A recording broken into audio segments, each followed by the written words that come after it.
Song. A solitary voice rose up in song, as it did at the end of every watch of every day, from the parapet of the Agiary temple that stood upon a spur of the black mountain at my back. I hardly heard it. After more than 200 years of exile, the prayers of the fire priests of Jadd seemed to me no stranger than the sunset prayers of our chantry, though they too rang hollow in my ears.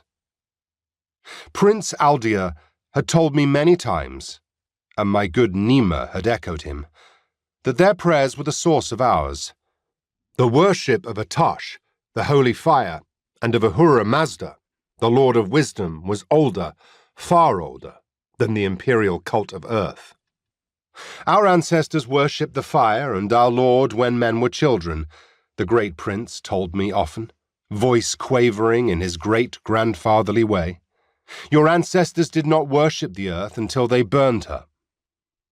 I didn't argue with him, though I might have pointed out that the manner of those prayers had come to his faith much later, in the clamour out of earth, when they had needed ritual and song for comfort in the bitter, lightless years that had carried their people to new suns. So it was with all the old religions, though each claimed not to have changed at all. Yet why should they not change? If the god of the fire priests was real, and there are gods that are, then surely his part in the universal story is not ended. Surely there are new revelations at hand, and to come. That thought returned to me, who had received revelations of my own, time and again. In a younger man, the thought might have caught and kindled a fire of its own in my belly. But I was old, and the wind that blew the words of the fire priest's song back upon the mountain dragged my long and greying hair back with it, and stoked not the embers in my heart. It was mid-afternoon, the start of overrun, that watch which ran from mid-afternoon until evenfall.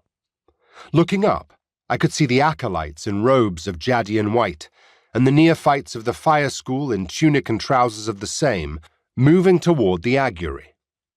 I did not move to join them, but gripped the iron rail. The metal was hot in the afternoon sun, red and huge as an apple in the pale sky, and I leaned my weight against it.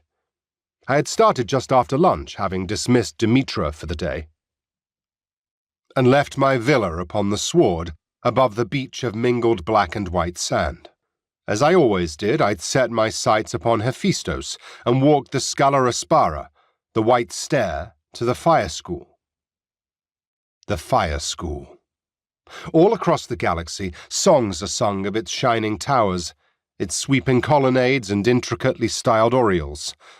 Legends are spun of duelists, facing one another upon arch-step bridges over steep-walled canals where the lavas of Hephaestos flow down to the sea.